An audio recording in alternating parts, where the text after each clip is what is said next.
Welcome to the show after another dramatic day in Russia. Plenty to talk about over the next half an hour. I'm Dan Thomas, joined by Ali Moreno, Craig Burley and Shaka Hislop. Spain and Portugal through to the knockout stages, just as we predicted. No problem whatsoever. Easy. Nothing to see here. Extraordinary matches for both of them for different reasons. Spain go through top after their 2-2 draw against Morocco. Meanwhile, Portugal's second after their 1-1 against Iran. Let's start with Spain, shall we? Because let's not forget, they were up against a Morocco side that had nothing to play for. They were already out of the tournament. Yeah, it had to be Diego Aspas' late goal that gave them the point. They had pride, and boy, did they showed some heart in the performance. I almost feel that one of the best footballing sides in that group, or who have played the best football. Spain have had the problems, but Morocco have played some good stuff and found themselves with nothing to play for because they were unlucky against Iran with the own goal. They outplayed Portugal, but they found themselves in that scenario. But they put their heart into it, and they played great. Got some good players. As for Spain, they've topped the group. Yep. That'll be job done, but it doesn't look right. It just doesn't look right defensively. And they should have a suspension on the hand with Piqué. That was the Gerard Piqué early incident. No red card was given for the Barcelona defender. You look at Spain, you look at the quality that they have. They've just been a bit bleh. Yes, and to pick up the point that Craig just made in terms of defensively, one of the clear opportunities for Morocco in that first half that became a 1v1 situation where De Gea has to make a save comes straight from a throw-in. That happens at the U11 level. It shouldn't be happening at the World Cup level, and certainly should not be happening to Spain. But you just see a lack of attention to detail by Spain in just about everything that they do. Yes, the passing game is beautiful, and yes, they want to keep the ball, but you got to do something with that possession. And at times, when they got into areas where they could do something with that possession, that final pass wasn't there. I thought Thiago Alcántara, who was given an opportunity today, it's just a player that is frustrating because you see the talent, but you see it in flashes, you don't see it with consistency. And then you see the mistakes that are happening. The first goal comes from Sergio Ramos and Iniesta sort of running into each other. How does that happen? A team that has taught us so much about spacing and passing of the ball, now they're running into each other and kind of getting on each other's way. To me, it just feels like Spain's trying to find their way, but they're finding their way going first in the group. That's much better than the alternative. Yeah, of course. Even with only 5 points, they go through top, Shang. But if I had money on Spain, I wouldn't be getting that excited at the moment. No, and nor should you be. You saw what happened in the first game. Okay, you come up against Cristiano Ronaldo, but there were mistakes in that one. I thought they started to refine their rhythm, certainly against an Iran team who just camped in. They passed the ball. They dictated that game as well as you could expect. Got a result out of it. And you just thought that this was Spain, who, after their initial blip against Portugal, were going to come good. And then they had the missed call with Gerard Piqué. Then you go behind. Then that goal by Isco was the kind of Spain that we've all been sitting back and waiting on, and thought that this was the team that was about to take this tournament by the scruff of the neck. But come up against a dogged Moroccan team who, after that, probably deserve a whole lot more than just a point, and has you asking the same questions. Where is it going wrong? Because right now it's hard to put a finger on exactly what the issue is, because all the parts seem to fit. All the names are well known, but it's just not clicking like we used to. Look, VAR's had a busy night. Yeah, and very busy night. Very busy across both the games, both the late games. However, the Gerard Piqué missed call was a disgrace. People will say, well, on this instance, VAR is subjective. VAR is not subjective when it's a two-footed challenge. A two-footed challenge is black and white. It's either two-footed or it's not. And this was two-footed. So how could you sit in the VAR control room and not say to the referee, having looked at the replays we looked at, and by the way, we didn't need 5 or 6, we needed 1, to see it was two-footed. So there's no doubt about it. How can you not go to the ref and say, listen, that happened fast, you've missed it, he's gone in with 2, go and have a look at it. Red card, potentially put Spain out because they're now down to 10, Morocco go on and you know, whatever happens, and the captain's got a suspension. That's a huge call. I think in this game, and in both games, referees just seemed reluctant to make big calls against big players. There was that incident. There was another Gerard Piqué handball at the top of the box. That just somehow the referee misses. And whether you have the safety net of VAR or not, no top-level referee refereeing at a World Cup is supposed to miss either of those two calls. One obviously would have had a bigger effect on the game. You just don't. You don't expect anybody to miss it. And while we can be, and rightfully so, critical of VAR in those situations, we also have to say that VAR did its job in the Iago Aspas goal, because otherwise we would have Spain in a different situation. Yeah. They don't tie that game up. Now all of a sudden it's Portugal that is going first in the group, and it changes the dynamic of your World Cup. So from that point of view, you have to say, well, VAR did its job. It's just a problem. It's becoming a little inconsistent in terms of when we use it and when we don't use it. The truth of the matter is a nice goal by Iago Aspas, and one that gives Spain some hope going forward. Spain are going to make their mind up, Dan, what way they're going to play this, because we love their attacking football, but when that protection's not there in midfield and when the full-backs bomb on, I tell you what, Piqué and Ramos, they're creaking, boy. Yeah. They are really creaking. The upside for them is that most of the other big contenders, pre-tournament contenders, have all got the problems. Sure. They've all got the problems. I mean, Argentina, I don't know what the hell's going to happen with them. Germany, my God, they were dead and buried until that Toni Kroos free kick. Brazil, bit of fits and starts at the moment. All the talk about Neymar and the tricks and all that. So, you know, England have gone well, but I don't think anybody really thinks England are going to go all the way. So if I'm the Spanish, I'm like, right, that was not a pretty group. But we're through. But we're through. And we're going to go away. Herrera's going to take stock and say, what do I need to do differently with these very experienced players, that we don't put ourselves in a scenario where we're in so much trouble so late into the last group Meanwhile, in the other game, Portugal against Iran, Portugal looked fine. Nice goal by Quaresma. Ronaldo missed a penalty. Iran then awarded a penalty, and Iran, you know, I'm not overstating this, really could have won it late on, and a win would have seen them through Portugal out. It's quite incredible. I mean, I don't think it was a penalty. The Iran won it, and again, it went to VAR. I think we saw one similar in the Denmark-Australia game. The header comes in, and I mean, it hits him in the arm, there's no doubt, but I mean, he's half a yard away. Right. I mean, anyway, it was dramatic. It made it dramatic. Portugal should never been in that situation. But you mentioned the Ronaldo missed penalty. Fair play to Iran. I mean, there's some of these teams in this competition. Some of these Champions League teams need to take note of how some of these so-called smaller international teams are really, you know, pulling up some roots to try and make a game and make it interesting. And I think they're just one of the teams, Iran, that have surprised me. For me, when you look at Iran, and Iran deserved a whole lot more to this game. Again, a team that didn't have a shot on target before the game started today. All of a sudden, we're talking about them possibly upsetting Portugal. Iran came into this tournament in fantastic form. You know what they're going to do. They're going to sit back. They're going to defend. They come out of Asia conceding 4 in 18, 2 of those in their last qualifier, and you saw them set up in the opening 2 games of this tournament. Now, all of a sudden, you have to come out and play, and you do that. And the disappointing thing for me, looking at teams like Iran and all that they have to offer, is that you wait until you're drinking in last chance saloon before you come out and have a go, because you can match these big boys, and you can give them at the very least an absolute fright. And they did that. Probably should have had more. Portugal getting it done, though. Could they replicate what they did in the Euros? Can they just do enough? Getting it done. I'm not sure that they're getting it done. Yes, they go through, but you have to go back to Cristiano Ronaldo. He misses a penalty, and there's a double significance to this penalty. Not only would that penalty would have taken the life out of this game, and Iran wouldn't have the energy that you're talking about, and it would have been game, set, match, but it also puts Portugal in a more difficult situation now as to who they play. And it would have taken them away from the other bracket where it is crowded with a whole bunch of other teams that do have an opportunity to advance. And so we made a whole big deal of Messi missing his penalty. And we were comparing, okay, well, who's the best player now because Messi missed a penalty and not Ronaldo? Well, now Ronaldo missed a penalty as well. So this sort of things happen. And again, you would have said, okay, Portugal are through. They're first in their group.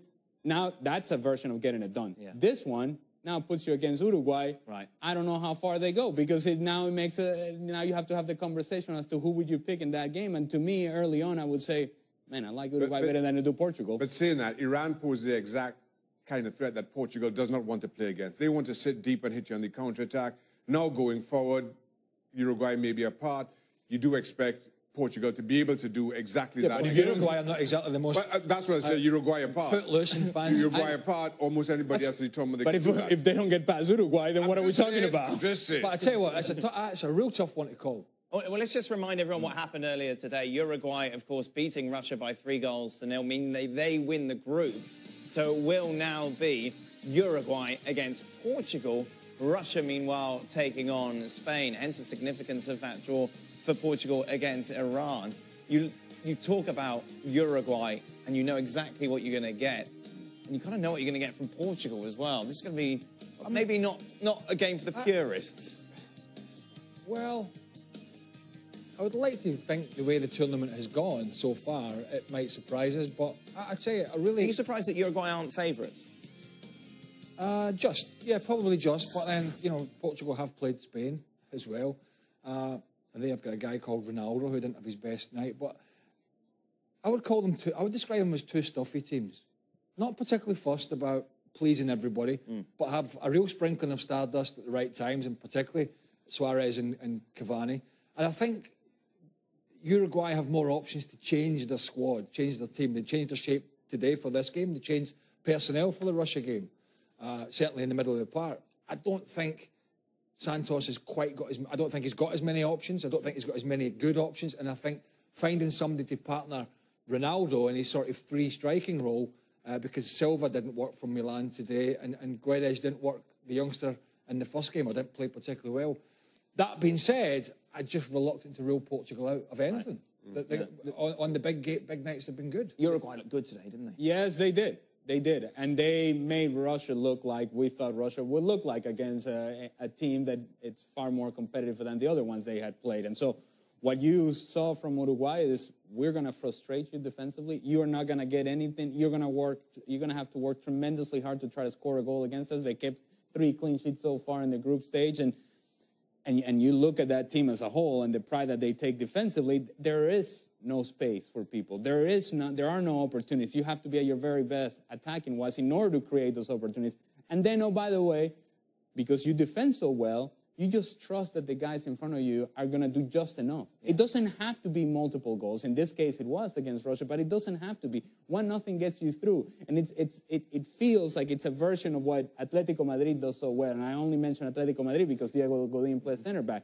But that's what the framework is for Uruguay. As for Portugal, they are fortunate in some degree that Cristiano Ronaldo is still part of this World Cup, because that VAR decision might have gone in a different direction. They give him a red card. Now it's a different conversation altogether. If Ronaldo wasn't still playing and still producing even at his age, they'd be stuffed. Yeah. They'd be stuffed. But what I would say is Godin and Coates are there, or it was Jimenez before. They don't care if they don't care if Suarez gets a hat-trick and Cavani gets a hat-trick. They don't care if it's 3-0, 1-0, 6-0, 8-0. Clean sheet. Yep. Get a clean sheet. It's old-fashioned basics. And I did hear a great line. I must bring up this line from, because you know they're getting carried away in England at the moment. Great line from great line from an English commentator today saying, well, you know, but we're now seeing the real Russia because Russia haven't played anybody. England have played Panama and Tunisia. And all of a sudden they're going to win the what? They're going to win the World Cup, lad, aren't they? They're going to win the World Cup. Who have you got, Shaq? I've got England. I've got Uruguay here. And the thing for me is, as good as Uruguay are at the back, I think they're anything but... Wait a minute, Shaq. Wait a minute. We just got done talking about Portugal, and you said, well, you know, outside from Uruguay, I say advancing the competition, and now you're picking Uruguay against Portugal? And I'll tell you why. Okay. I'll tell you why. Because, again, as good as they are at the back, this Uruguay team is anything but one-dimensional going forward. With Cavani up front, Suarez can play up alongside, he can sit in behind, and I think it just gives Portugal too many problems. Spain-Russia, meanwhile. You mentioned Russia maybe were found out a little bit against Uruguay today. Spain?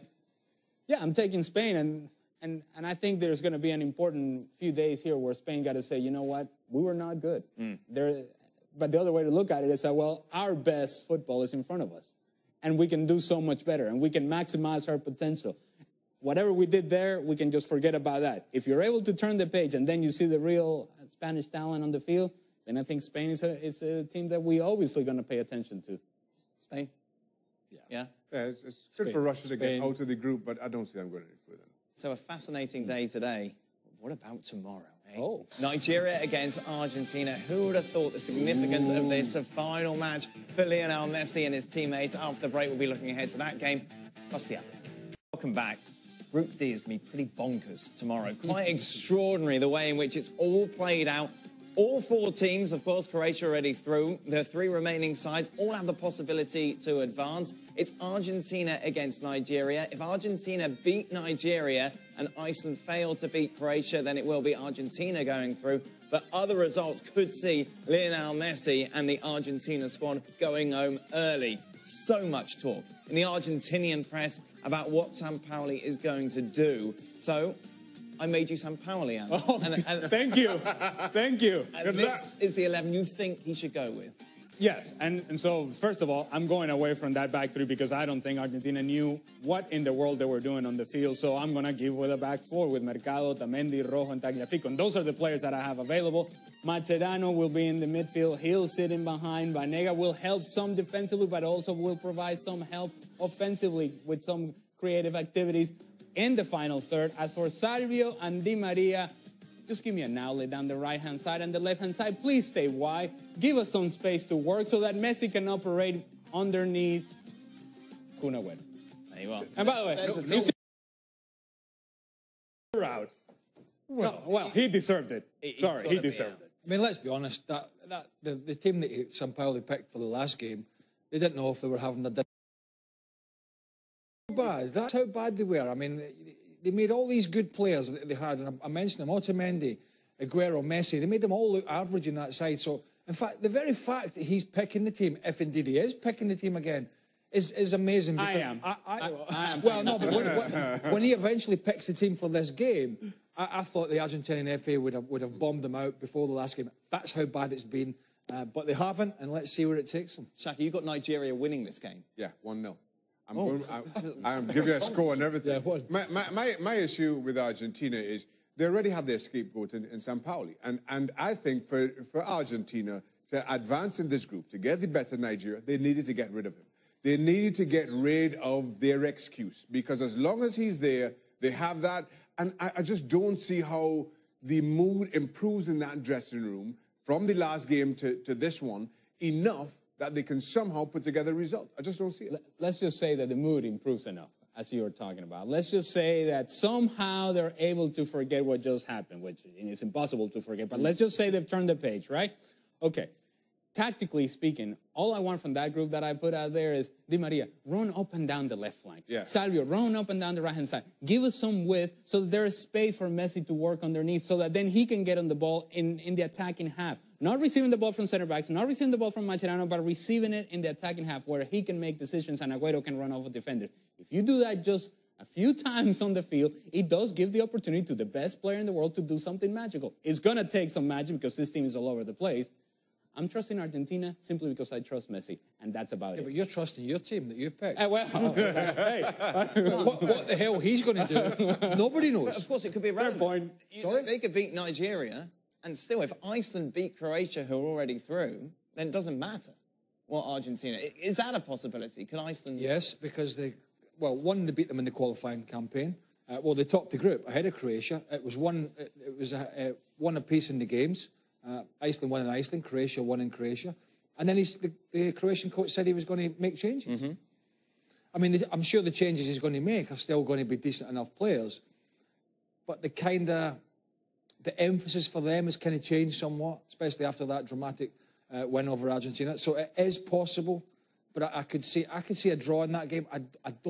I don't see Iceland beating Croatia. Right, goal difference and tiebreaks, of course, could all come into play. We could be drawing lots. Who knows, Shaka? Who's going through?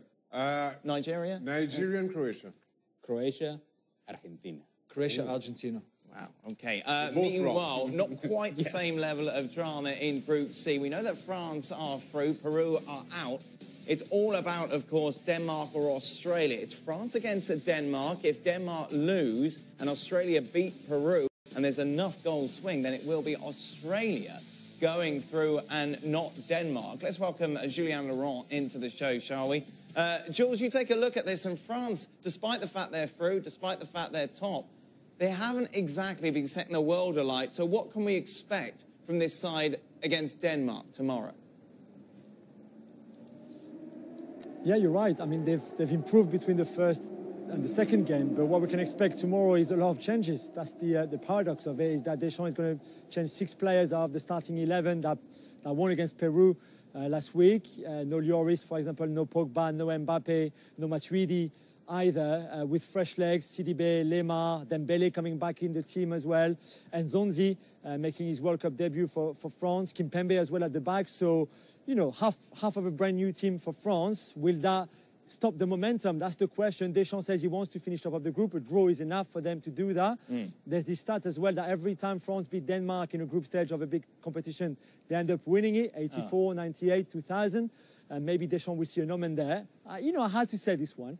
But yeah, a lot of changes, which I'm still a bit sceptical about it. Hey, they win, give them the World Cup now, clearly. That's fine, done and dusted. Well, it's already given to England, isn't it? Well, yes, that's a different matter. We played some good opposition. It's such a great start. It's been. But no, I mean, Gilles mentioned, you know, if he makes half a dozen changes, some of the players that he's bringing in are very good quality. Yes. You know, you talk about the full-backs, you talk about Nzonzi coming in. He's a player who a lot of Premier League clubs would take back to the Premier League if he wanted to leave Spain. Dembele, you know, with the pace. I mean, it is a squad rich in talent, which is one of the frustrations so far in the tournament, is why it's been successful for them, but it's not been as aesthetically pleasing as I think the French would like. Is it the right choice? Would you not want to stick with a strong starting 11 just to give them another chance? I would. I would stick with my strongest 11. As much as well as they've done in terms of winning their games, I don't think they've looked great. And if they want to go a whole lot deep in this tournament, I think they've got to improve. And this is an opportunity, without any real pressure, to get your best team playing and taking another significant step forward in that direction. I think Deschamps is missing a trick here. But that's exactly the point, Shaka, is that I don't think Didier Deschamps knows what his best 11 is, what his strongest 11 is. And so if you're just kind of throwing shots in the dark and hoping that something sticks, then it's a sort of approach that he feels, or he seems to have taken over the last few competitions. We go back to the Euros, it was the same thing, making changes in and out.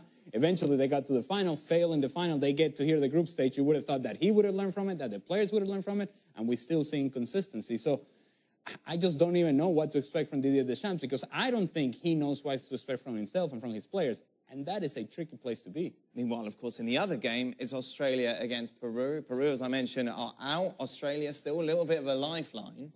Is it going to be as simple as that? They'll get the win against Peru? No, because when I think Peru, I also think sort of Morocco, a team that were capable, played some good stuff, but found themselves, as Morocco did, in the final game with nothing to play for. And clearly, for those that watched the game against Spain, they were way better than that. And by the way, they were better than Portugal in their game against Portugal, and didn't win that one as well. And I kind of think Peru are a little bit like that. They penned the French back from 60 minutes onwards. They missed some good chances. They're big, they're powerful, they're quick. And I think they're way more talented than the Aussies. So I don't see Australia getting what they need to go through. I think Peru leaving this tournament without anything to show for it would be an embarrassment. I think they go out there to get all 3 points. And I think they can. I think this is a better team than the table suggests. Okay, sure. Who goes through? France and Denmark. Thank you very much, gentlemen.